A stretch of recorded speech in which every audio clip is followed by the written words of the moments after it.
إن الحمد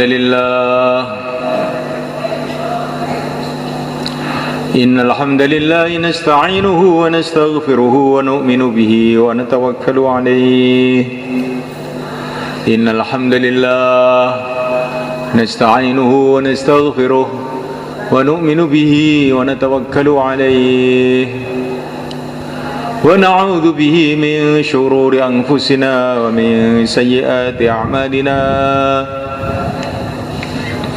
من يهديه الله فلا مضل له ومن يضلل فلا هادي له. أشهد أن لا إله إلا الله وحده لا شريك له وأشهد أن سيدنا ومولانا وحبيبنا محمدا عبده ورسوله. اللهم صل وسلم وبارك عليه وعلى آله وأصحابه والتابعين لهم إلى يوم القيامة. أما بعد، فقد قال في كتابه الكريم: إن الذين قالوا ربنا الله ثم استقاموا تتنزل عليهم الملائكة ألا تخافوا ولا تحزنوا وأبشروا بالجنة التي كنتم توعدون. نحن أولياؤكم في الحياة الدنيا وفي الآخرة ولكم فيها ما تشتهي أنفسكم ولكم فيها ما تدعون نزلا من غفور رحيم. ومن أحسن قولا ممن دعا إلى الله وعمل صالحا وقال إنني من المسلمين. ولا تستوي الحسنة ولا السيئة ادفع بالتي هي أحسن فإذا الذي بينك وبينه عداوة كأنه ولي حميم. وما يلقاها إلا الذين صبروا وما يلقاها إلا ذو حظ عظيم.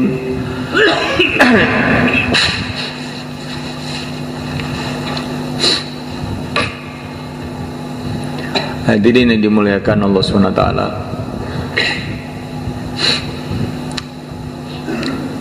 kita belajar memahami segala sesuatu itu sesuai dengan berita yang datang dari Rasulullah SAW, dari Allah Subhanahu wa Ta'ala. Kebanyakan manusia ini memahami apa-apa itu sesuai dengan berita orang.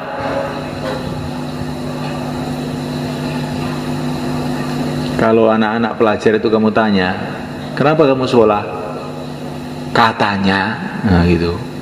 Katanya orang-orang kalau dapat ijazah itu nanti jadi kaya. Katanya orang.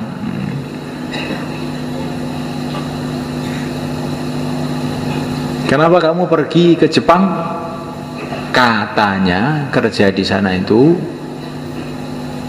gajinya sebulan 10 juta. Katanya siapa? Katanya orang-orang. Kenapa kamu ke Korea? Katanya orang-orang. Pokoknya orang itu sekarang itu berpikir itu menurut katanya orang-orang. Sedangkan katanya orang-orang itu, katanya ada yang benar, ada yang tidak benar. Yang katanya.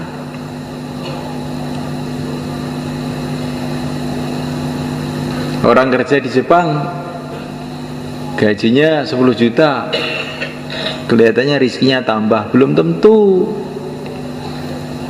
Ini ada teman di sini kerja di Arab, di Marot, gajinya setiap bulan 6 juta. Mulai dia dapat gaji, mulai mertuanya di rumah sakit, sembuh ganti istrinya, sembuh lagi ganti anaknya, Akhirnya pulang 2 tahun dari Imarat, tidak bawa uang sama sekali, uangnya habis untuk ngobatin keluarganya. Sekarang dia kerja di Temboro, gajinya 600.000, tapi keluarganya sehat semua, 600.000 akhirnya utuh. Ini kelihatannya bicara duit nih, tapi ini sebenarnya bicara iman. Jangan orang itu yakin kepada benda-benda. Benda itu bisa jadi gini, bisa jadi gitu. Bisa jadi menguntungkan, bisa merugikan. Uang bukan mesti menguntungkan.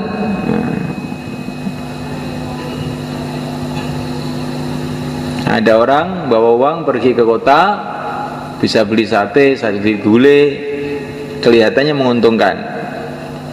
Ada sampai di kota, ketahuan pencopet, dicopet, akhirnya dia sedih, nangis. Sebabnya apa? Sebabnya dia punya uang. Kalau dia tidak punya uang, tidak dicopet. Ada orang yang punya anak kemudian bahagia. Ada orang yang punya anak kemudian menderita, nangis sebab anaknya.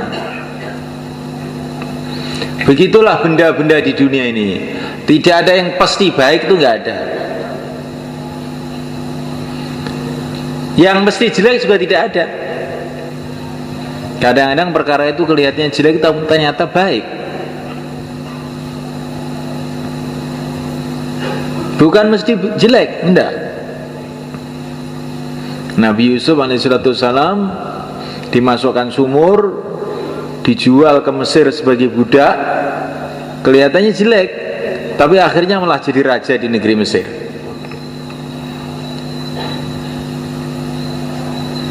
Nah, mulai kan Allah SWT, di dunia ini tidak ada perkara itu mesti baik, tidak ada perkara mesti jelek, kecuali satu saja, taat kepada Allah itulah mesti baik,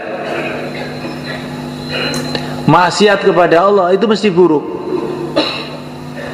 Kalau orang taat kepada Allah, maka akan dicintai oleh Allah, akhirnya akan diberkati hidupnya oleh Allah. Kalau orang maksiat kepada Allah, cepat atau lambat nanti dia masih celaka. Kalaupun kelihatannya dia enak, itu seperti enaknya orang naik mobil tapi mau masuk jurang, seperti enaknya orang naik pesawat tapi mau jatuh. Yakini kalau maksiat kepada Allah satu saat mesti menyesal. Tapi memang dunia ini dijadikan oleh Allah itu ujian. Kalau orang maksiat bukan langsung dapat malapetaka. Begitu juga kalau orang taat bukan langsung, biasanya kadang-kadang langsung juga.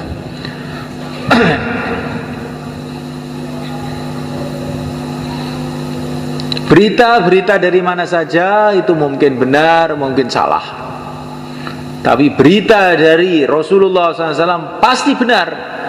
Wa man asdaqu minallahi haditha.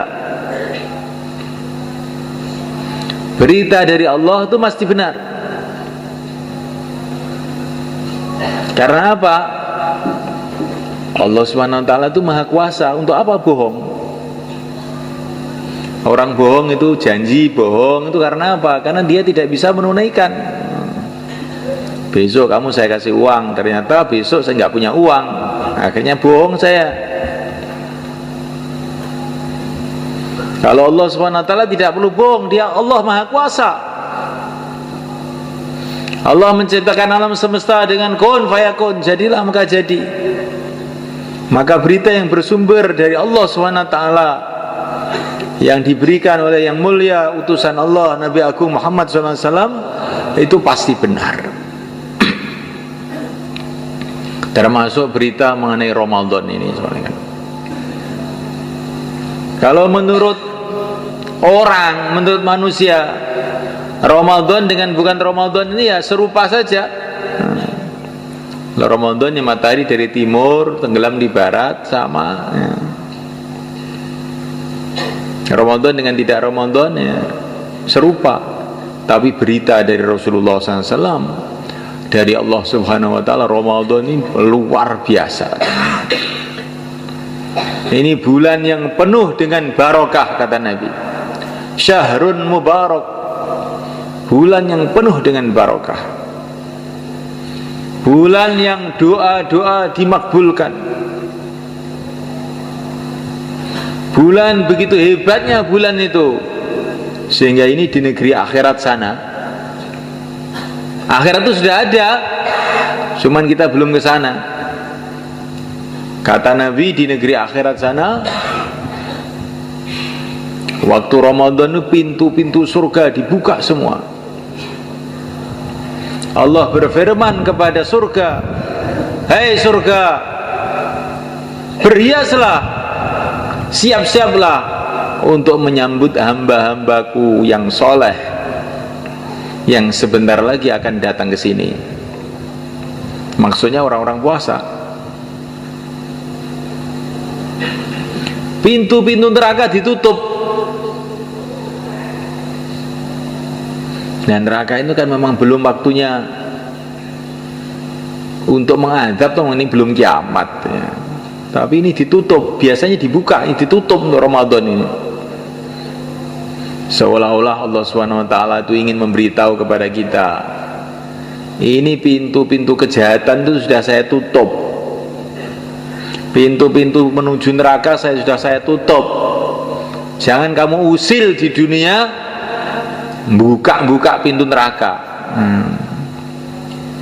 Pintu-pintu surga sudah saya buka, jalan-jalan menuju surga sudah saya mudahkan. Jangan sampai kamu tidak usaha untuk berjalan menuju surga. Insyaallah, mulai kan? Masya Allah.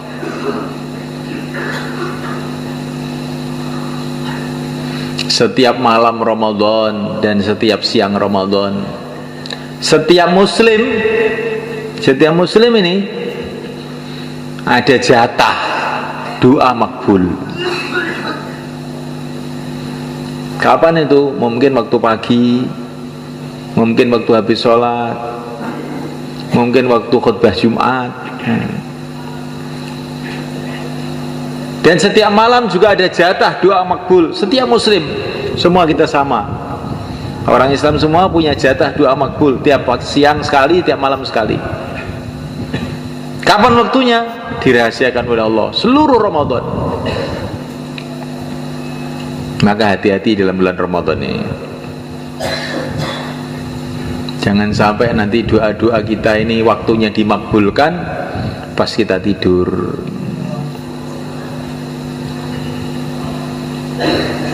Waktu doa-doa kita tidak ada jatah, menggebu-gebu doa, Allahumma, Allahumma, Allahumma.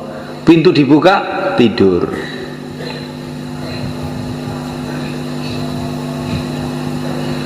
Nah itu doa itu dirahasiakan oleh Allah, supaya kita ini senantiasa mencari-cari itu.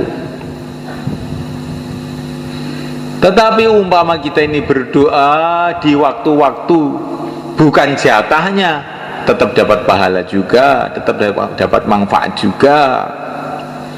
Tapi kalau doa kita ini kita panjatkan kepada Allah pas jatahnya, pas waktunya itu, doa itu akan kes makbul. Maka ada orang datang kepada Sayyidina Umar radhiyallahu ta'ala anhu, saya ini ada masalah begini, gimana? Kamu doa mulai maghrib sampai pagi, jangan ngantuk sedikit pun, nanti selesai masalah kamu. Bagaimana kalau malam Jumat, malam Ramadan lagi, nanti kita doa menteleng sampai subuh, bagaimana? Bisa nggak? Jangan kalah dengan sopir bis untuk mencari uang beberapa rupiah, menteleng mulai Surabaya sampai Jakarta. Jangan kalah dengan satpam untuk jaga maling, siap menteleng, berdiri semalam suntuk. Jangan kalah dengan orang Temboro, nurut banyu sewengi utuh. Untuk mendapatkan apa? Mendapatkan air. Kalau dapat air, terus gimana? Belum tentu panen juga. Kalau sudah panen, belum tentu manfaat juga. Gitu loh. Kalau dapat air, belum tentu panen. Kadang-kadang dapat air ya nggak panen. Itu orang petani semua tahu. Kadang-kadang dapat air nggak panen juga. Setelah panen itu belum tentu kemput untuk bayar utangnya, diesel, utangnya ini, rabuk dan sebagainya. Kalaupun kemput, belum tentu uang itu bermanfaat untuk kita. Kadang-kadang uang itu malah jadi masalah di keluarga kita. Anaknya minta sepeda motor, istrinya minta mobil. Bingung sendiri. Umpama nggak punya duit, sebetulnya diam aja semua. Gara-gara kelihatan ada duit, akhirnya geger semua. Akhirnya ditegasi, nggak boleh. Ini uang disimpan, nggak boleh. Akhirnya istrinya lari ke Korea. Ayo, oke. Ini gara-gara nurut banyu tadi digayak gitu. Coba semalekan. Kenapa ke Korea? Pikirannya kalau dapat duit beruntung. Ke Korea dapat duit, ternyata tidak beruntung. Di rumah sudah berantakan semua. Anaknya ke terminal, suaminya nggak tahu kemana. Akhirnya orang tadi bingung di rumahnya, tambah menderita, hidup dalam kebingungan. Itulah dunia sebenarnya. Jadi dunia ini nggak ada yang mesti baik, itu nggak ada. Dunia itu bisa juga jadi baik, bisa juga jadi buruk. Terserah Allah. Yang mesti baik itu agama ini. Kalau orang mengamalkan agama dengan sungguh-sungguh, menjalankan perintah Allah dengan sungguh-sungguh, menjauhi larangan Allah dengan sungguh-sungguh, nanti yang buruk-buruk tahu-tahu jadi baik, yang baik tambah baik. Ini pengalaman para nabi, para sahabat, para wali-wali Allah. Mereka itu nggak mikir kaya miskin, nggak dipikir itu. Yang penting taat sama Allah. Setelah taat sama Allah, ternyata miskin tapi baik. Ketika mereka taat pada Allah, kaya tapi baik. Ada yang jadi raja, yang dipikir bukan bagaimana saya mempertahankan kerajaan saya. Yang penting saya taat sama Allah. Ini jadi raja yang baik. Namuliakan Allah Subhanahu wa taala. Ini yang kita pikirkan siang dan malam. Bagaimana kita menjadi orang taat. Kalau kita jadi taat, jadi baik. Keadaan apapun baik. Miskin tapi taat kepada Allah. Yakinnya mantap kepada Allah, hidupnya tenang. Alah, miskin sebentar aja. Nanti ke surga duluan 500 tahun sebelum orang kaya. Ayo, siapa yang mau daftar miskin kepada saya? Itu miskin tapi menteles. Nah, bukan miskin ingah-ingih. Ya apa miskin saya? Alhamdulillah. Jadikan miskin ya, syukuran. Ini kalau miskin ada iman, ada amal itu kalau oleh Allah dikasih hatinya itu kuat, tenang, tentram. Kalau dijadikan kaya, ada iman, ada amal, juga begitu, tenang. Kaya, lah kaya dunia aja, sebentar aja. Apa yang perlu dibanggakan? Nanti kalau pabrik kamu bangkrut bagaimana? Alah, bangkrut ya. Bukan hanya pabrik yang akan bangkrut, saya sendiri itulah akan bangkrut, mati. Gak usah takut. Bangkrut nggak bangkrut, yang penting taat sama Allah. Tapi kalau kaya tidak ada iman, tidak ada amal, bingung. Sudah kaya itu, wah nanti bagaimana kalau sawahnya kurang? Bagaimana kalau perdagangan saya kurang? Bagaimana kalau jabatan saya hilang? Bingung aja. Jadi kenikmatan surga yang ada di dunia itu sebetulnya iman. Orang mengira kenikmatan itu dalam harta, kenikmatan dalam jabatan, kenikmatan dalam mobil. Bukan. Kenikmatan kalau iman itu tertanam betul dalam hati, itulah kenikmatan hidup. Tidak ada kenikmatan selain itu. Maka Sayyidina Ibrahim bin Adham radhiyallahu ta'ala anhu, ini anak raja di Balkha sana di Persia. Beliau jalan kaki menuju Makkah. Ketika mau jalan kaki, setan itu datang membisikkan ke hati dia, Persia Mekah ini jauh loh, kamu jalan kaki ya berapa tahun nanti. Maka dia tersentak, astagfirullah, setan. Orang mau kebaikan dihalang-halangi. Demi Allah, saya akan terus berjalan ke Mekah, dan saya bersumpah setiap 1 kilo akan sholat 1000 rakaat. Terus berjalan setiap 1 kilo sholat 1000 rakaat. Sampai di Mekah itu 12 tahun. Jalan di Mekah, dari Persia ke Mekah itu 12 tahun. Akhirnya jadi wali. Itu ciri khas wali itu, kalau ditakut-takuti setan malah dadi. Oh, kamu ke Mekah nggak takut nanti? Hah, tidak takut. Setiap 1 kilo 1000 rakaat. Kalau mau jadi wali begitu. Kalau ditakut-takuti setan, tambah dadi. Sayyidina Umar radhiyallahu ta'ala anhu, ketika beliau jadi Amirul Mukminin, maka beliau ini sedang memperbaiki Masjidil Haram. Maka ini Abu Sufyan yang dulu rajanya Mekah lah, ringkasnya itu, disuruh sama Sayyidina Umar, Abu Sufyan, ambil batu sana, ayo, roan. Nah, maka Abu Sufyan itu pun ngangkat batu. Tokoh-tokoh Mekah semua ngangkat batu, roan semua.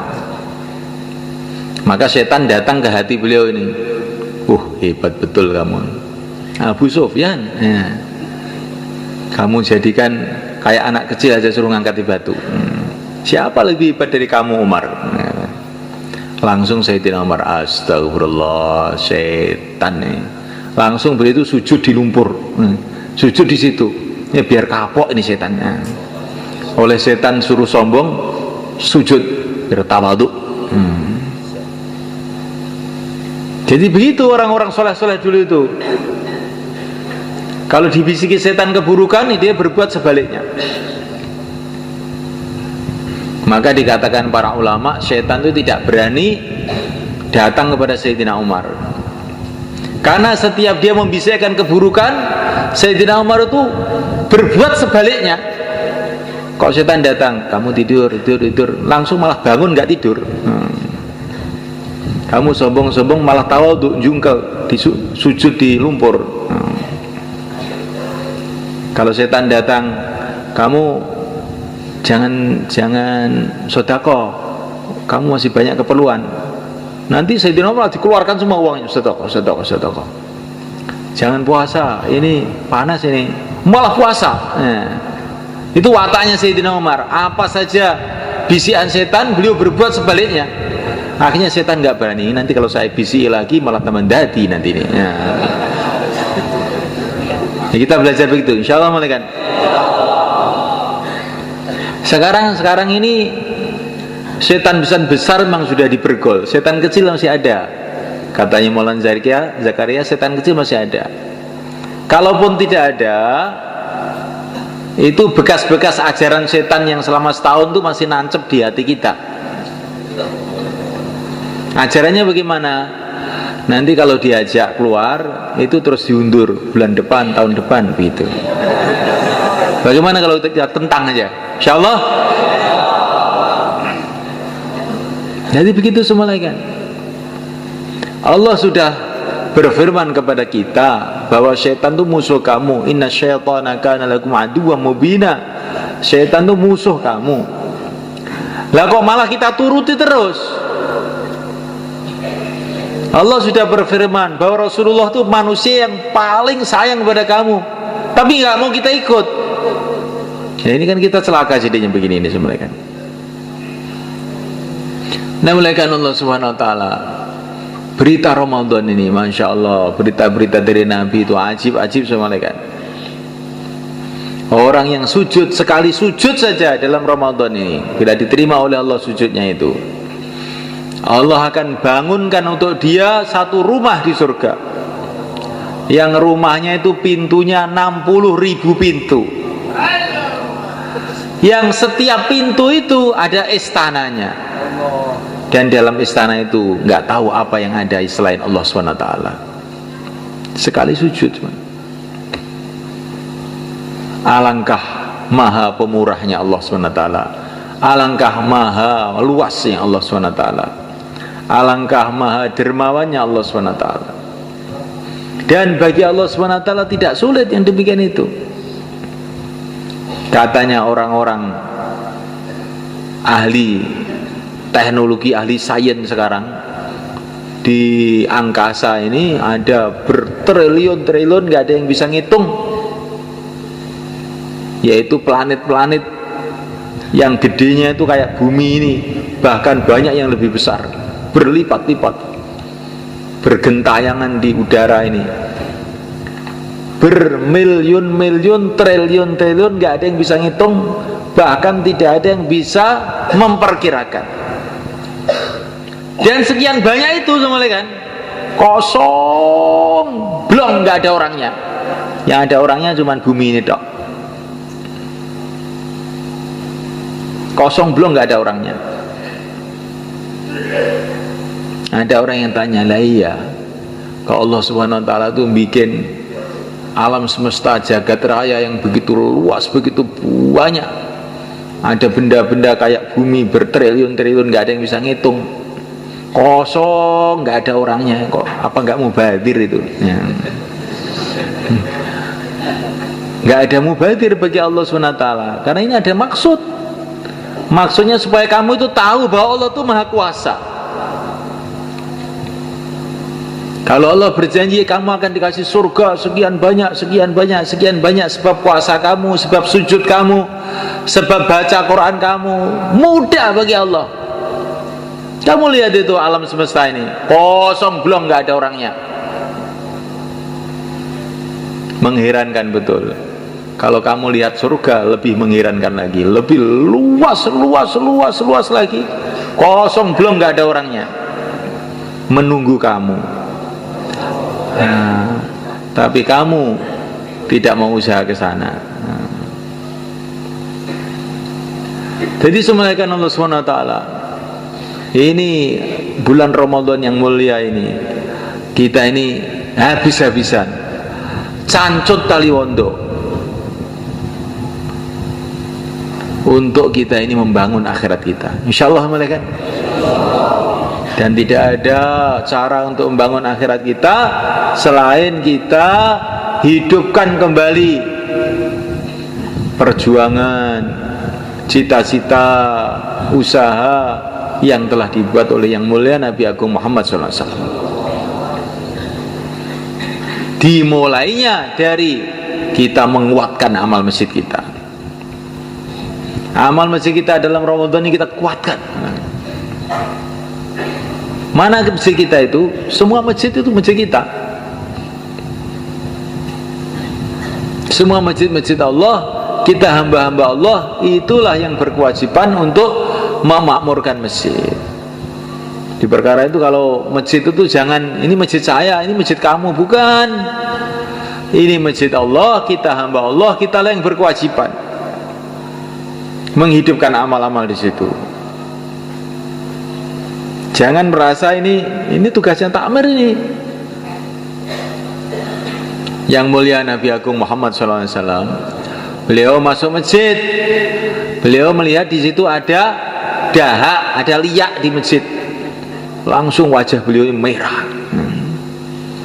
Rasulullah Sayyidul Anbiya, langsung beliau cari pelapa kurma, dibersihin itu dahak itu, dan itu dikasih minyak wangi.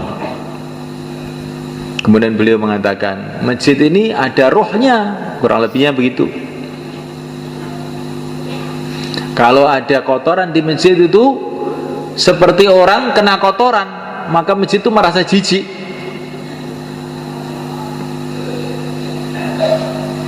Masya Allah. Maka kita ini harus menganggap diri kita ini, meyakini kita ini hamba Allah, masjid Allah. Kita yang berkhidmat masjid, kita yang membersihkan, kita pula yang memakmurkan. InsyaAllah malaikat makmurkan masjid kita dengan amalan Rasulullah SAW, makmurkan dengan dakwah, sehingga masjid kita nanti akan jadi asbab hidayah untuk banyak orang yang Allah kehendaki. Ada masjid Rasulullah SAW di Madinah Al-Munawwarah. Masjidnya sangat sederhana, assalamualaikum. Tiangnya dari gelugu kurma, lantainya dari tanah, atapnya dari daun-daun kurma. Kalau hujan pada bocor. Gak ada lampu di masjid itu. Tetapi masjid ini telah jadi asbab negara-negara masuk Islam, raja-raja masuk Islam, bangsa-bangsa masuk Islam. Hati-hati yang gelap telah menjadi terang benderang gara-gara masjid Madinah ini. Semoga begitulah masjid kita. Semoga. Karena nilai masjid itu bukan menurut bangunannya, nilai masjid itu menurut orangnya. Itu Ka'bah, jadi masjid yang sangat istimewa. Barang siapa yang sholat di sana, pahalanya 100.000 kali sholat. Kenapa? Di antara sebabnya, karena itu masjidnya para nabi. Mulai mbah Nabi Adam sampai Nabi terakhir yang mulia Nabi Agung Muhammad SAW pernah beribadah di sana.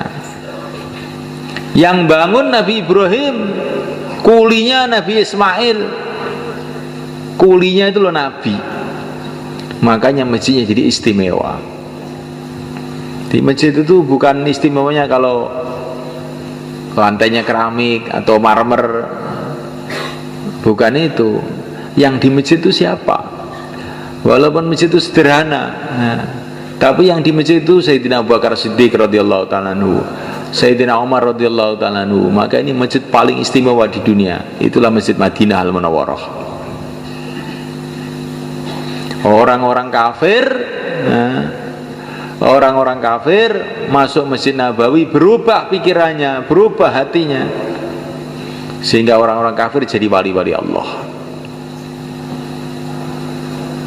Sekarang masjid kita ini sudah gede, alhamdulillah.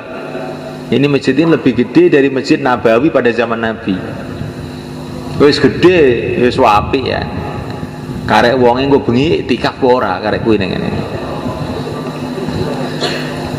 Wong Ramadan kok yo mulih luar nyapo, gitu.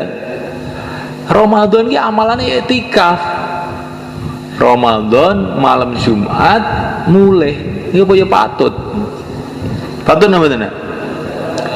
Ketinggalan mboten patut. Iki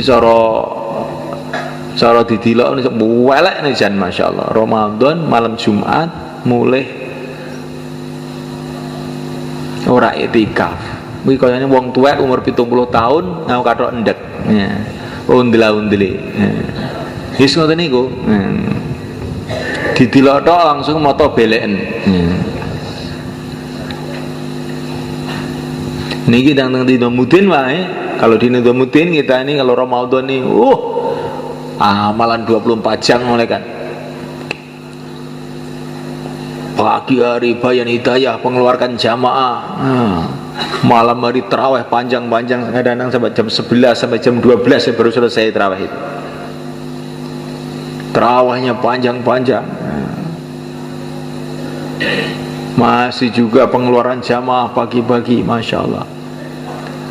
Siapa yang punya cita-cita masjid-masjid kita jadi begitu? Insya Allah kita semuanya. Masjidnya kecil di Domutin itu, tapi amalannya besar, sehingga jadi asbab hidayah. Hidupnya agama di London, hidupnya agama di Rusia. Kemarin saya baru dapat cerita jamaah yang dikirim ke Rusia. Jamaah Malaysia kemarin datang ke sini. Bagaimana dia masuk di hutan-hutan Rusia itu, musim salju, musim dingin, masuk ke kampung, terus membuat pertemuan habis ngisya. Dia mengira di kampung seperti ini mana ada orang mau datang. Musim dingin lagi, es di mana-mana es. Nggak ada listrik lagi kampung itu, gelap. Tapi dia elan, jauhlah, pagi hari, sore hari jauhlah, nanti malam habis isya ada pertemuan. Setelah habis isya tahu-tahu loh, ada apa ini? Ternyata orang-orang pada datang tuh naik kuda mereka. Orang Rusia tuh naik kuda datang itu. Ada yang naik keledai. Masjid itu penuh, ada 500 orang ikut pertemuan itu. Ini bukan istimewa, pertemuan jamaah gerak begitu itu.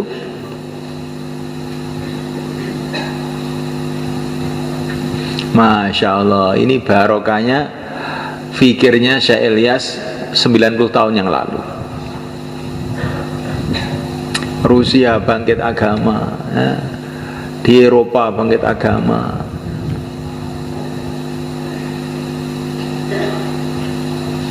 di Amerika bangkit agama, di Temboro bangkit agama, di Sumberjo bangkit agama.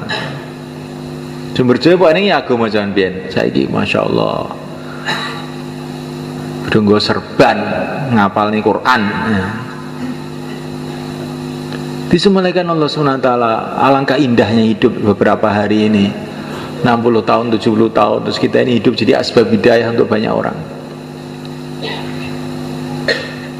Maka dakwah kita hidup, kita kuatkan waktu Ramadan ini semelekan. Bentuk jamaah-jamaah sebanyak-banyaknya.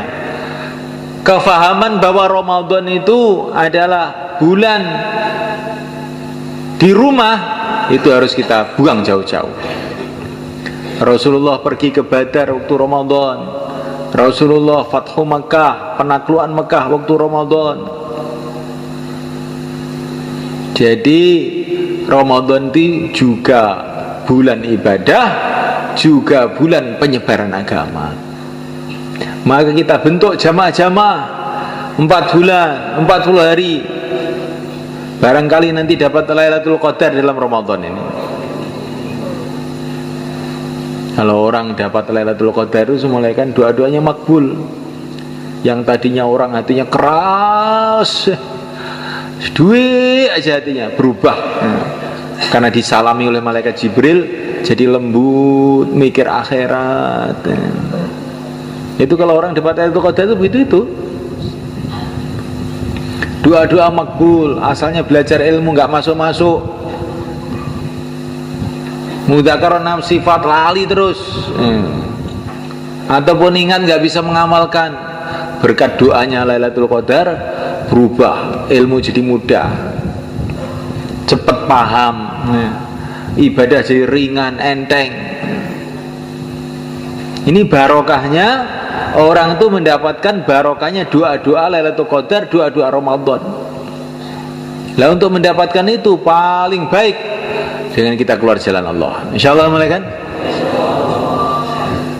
I'tikaf di masjid kita hidupkan. Nanti kalau kita keluar i'tikaf juga. 5 amal masjid kita hidupkan. Kalau kita keluar 5 amal masjid kita hidupkan juga. Jamaah-jamaah kita keluarkan. Dengan kita keluar akan kita bentuk jamaah-jamaah. Tahajud kita hidupkan. Dengan kita keluar maka tahajud pun mudah kita hidupkan.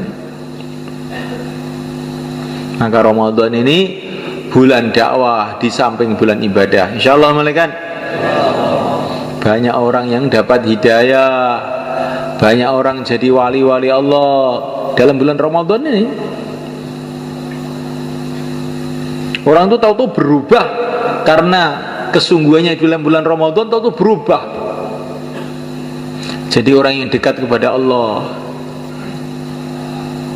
jadi orang-orang ahli ibadah, jadi orang-orang ahli dakwah, jadi orang-orang ahli ilmu. Maka jangan sampai kita sia-siakan detik-detik Ramadan ini. Ini sudah tidak terasa, sudah hampir separuh nih Ramadan kita dapat. Nanti tanpa terasa tiba-tiba, loh kok sudah hampir habis. Itulah umur manusia semulaikan. Perasaannya masih muda, tahu-tahu loh wis 30. Tahu-tahu sudah 40. Tahu-tahu sudah 50. Tahu-tahu sudah dekat kuburan. Nah, tapi masih mikir yang lain-lain juga. Alam ya'ni lilladzina amanu an tahsya qulubuhum li dzikrillah.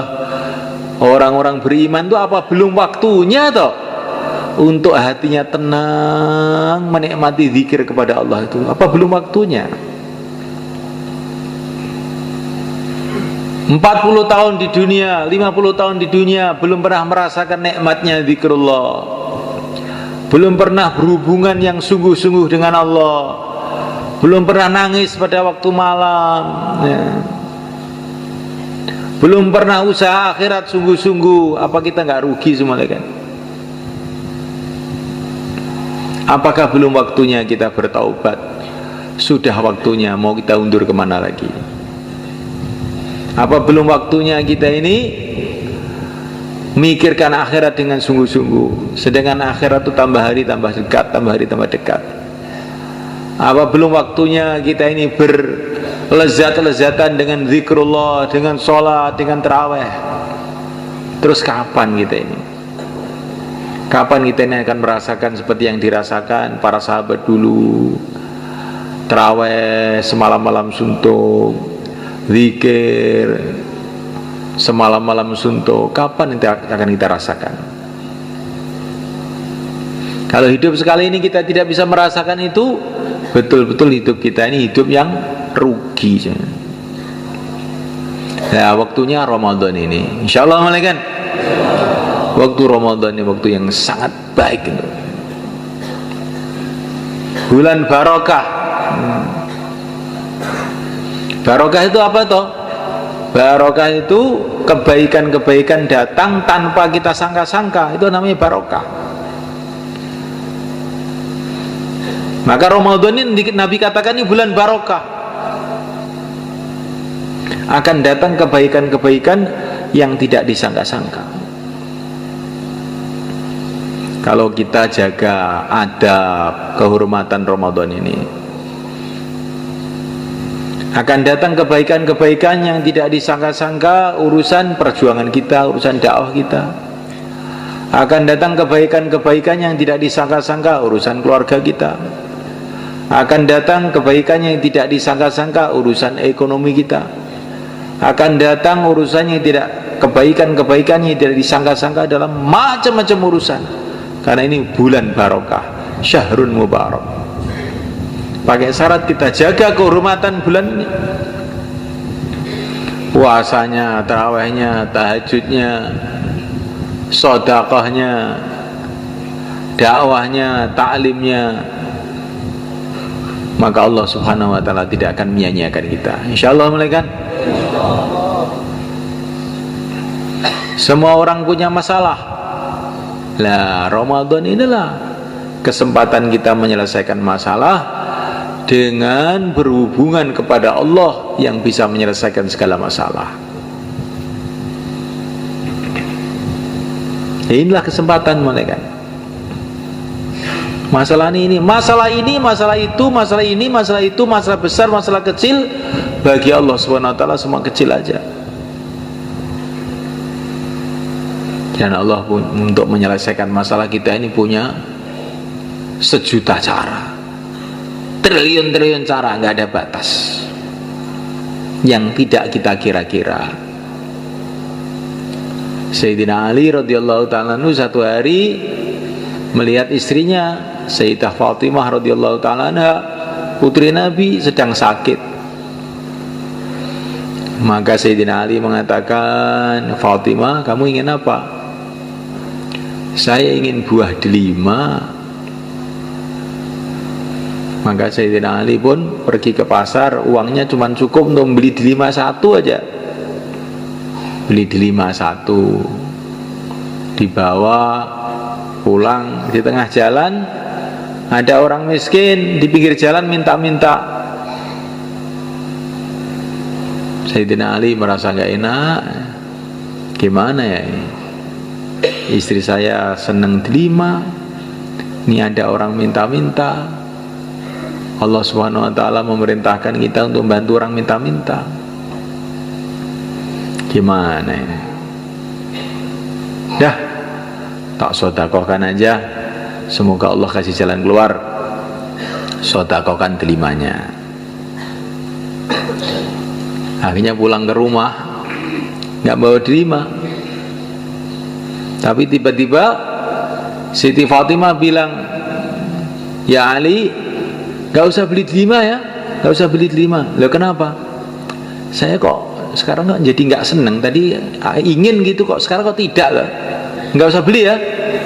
Ya, memang sudah saya berikan orang. Tadi saya sudah khawatir di rumah ditagih. Ternyata kamu sudah gak seneng. Ya sudah gak seneng saya. Belum lama kemudian datang tamu. Tamunya itu Salman Al-Farisi. Tamunya itu ternyata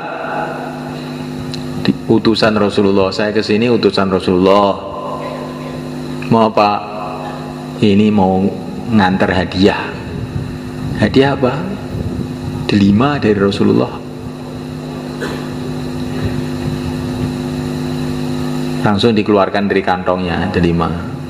Dihitung 1, 2, 3, 4, 5, 6, 7, 8, 9. Loh, ini dari Rasulullah? Iya dari Rasulullah. Kalau dari Rasulullah mestinya 10, bukan 9. Mesti kamu ambil 1 nih. Nah, kata Sayyidina Ali. Salman mengatakan benar.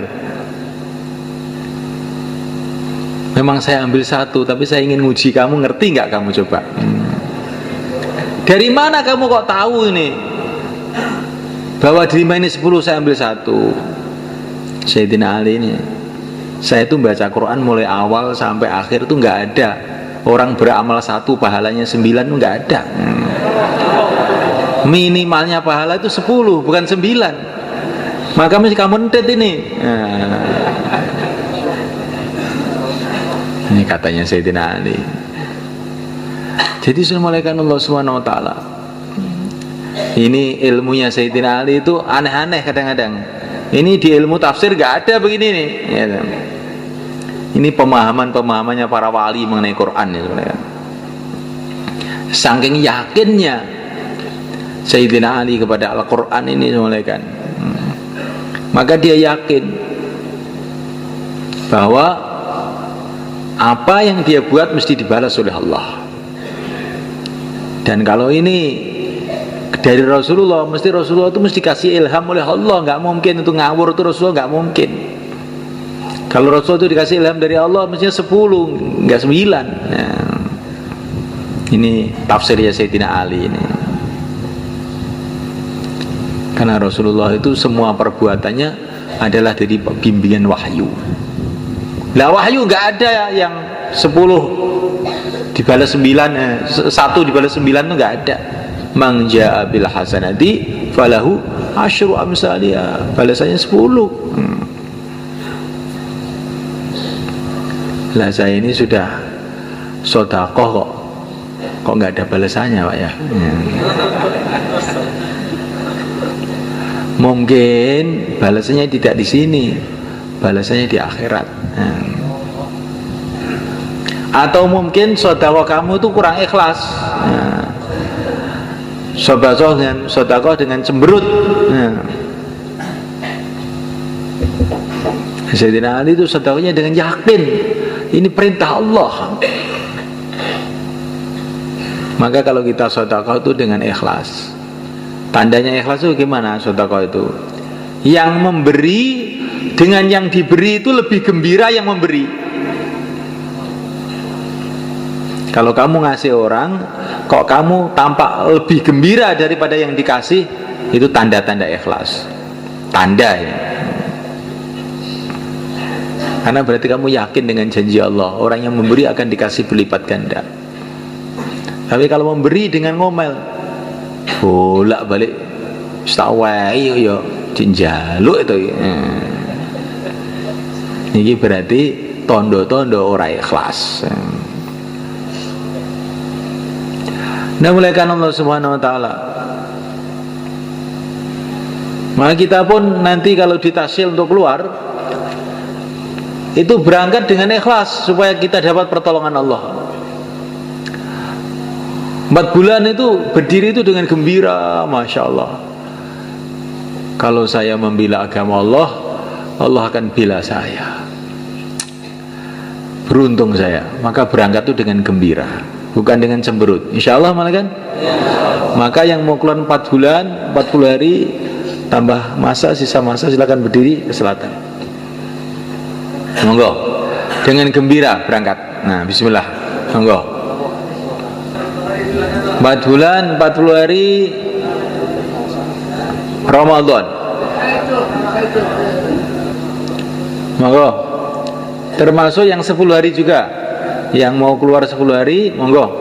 Nah, silakan ke sana.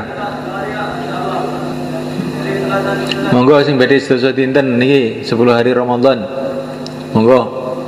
Sing biasane 3 dina, niki nek Ramadan niki 10 dina. Monggo.